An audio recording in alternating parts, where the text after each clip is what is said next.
And இது வந்து பெரிய படங்களுக்காக நான் இந்த 5 டிக்கெட் ஒரு வாங்கிட்டு போறாருல, ஆமா 5 பேர் ஆதார் கார்டெல்லாம் நான் கேட்டுட்டு இருக்க முடியுமா? இல்ல, வாய்ப்பு இல்லை. அதான் இட் இஸ் ஆல் வந்து சும்மா எங்கேயோ நடக்கிற தவறுக்கு யாரையோ பொறுப்பாக்க கூடாது. அதே மாதிரி நீங்க உடனே கேண்டீன்ல விற்கிறீங்க, பாப்கார்ன் 150 ரூபாய்க்கு விற்கிறீங்க. யாராவது ஒருத்தர் வர சொல்லுங்க, அறிவாளிய வர சொல்லுங்க. மணப்பாறைங்கிற ஊர்ல, திண்டுக்கல்ங்கிற ஊர்ல, நாமக்கல்ங்கிற ஊர்ல பாப்கார்ன் 20 ரூபா தான், 30 ரூபா தான் பாப்கார்னு. ஐஸ்கிரீம் 20 ரூபா தான். பைத்தியகாரத்தனமா ஏதாவது சொல்லிட்டு அவங்க பாட்டு ஏதாவது கமெண்ட் போட்டு உங்களுக்கு கீழே கமெண்ட் போடுவான் பாருங்க. பாப்கார்ன் நீங்க அவ்வளோ பிவிஆர்ல விற்கிதுடா 400 ரூபாய்க்கு. அங்க படம் பார்க்கறத விட பாப்கார்ன் சாப்பிட்றதுக்குன்னே போற ஆடியன்ஸ் அதிகமா இருக்கான். What to to? எவனையா ஒருத்தனோட சொல்லுங்க, அரியலூருங்கிற ஊர்ல, ஜெயங்கொண்டத்துங்கிற ஊர்ல, பெரம்பலூருங்கிற ஊர்ல பாப்கார்ன் 30 ரூபா, திண்டுக்கல்ல 30 ரூபா, தேனியில 30 ரூபா. வர சொல்லுங்க அவனுங்கள. பிவிஆர்ல 400 ரூபா விற்கிறா, வாஸ்தவம் தான். நீ ஏன் வாங்குற?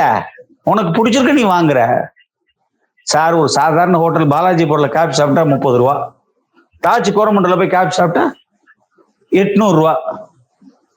இதுக்கு என்ன பண்றது? பஸ்ல டிக்கெட் வந்து 150 ரூபா, ட்ரெயின்ல டிக்கெட் 300 ரூபா. அதே ட்ரெயின்ல டிக்கெட் ஏசி போட்டா 900 ரூபா, பிளைட் போட்டா 4000 ரூபா.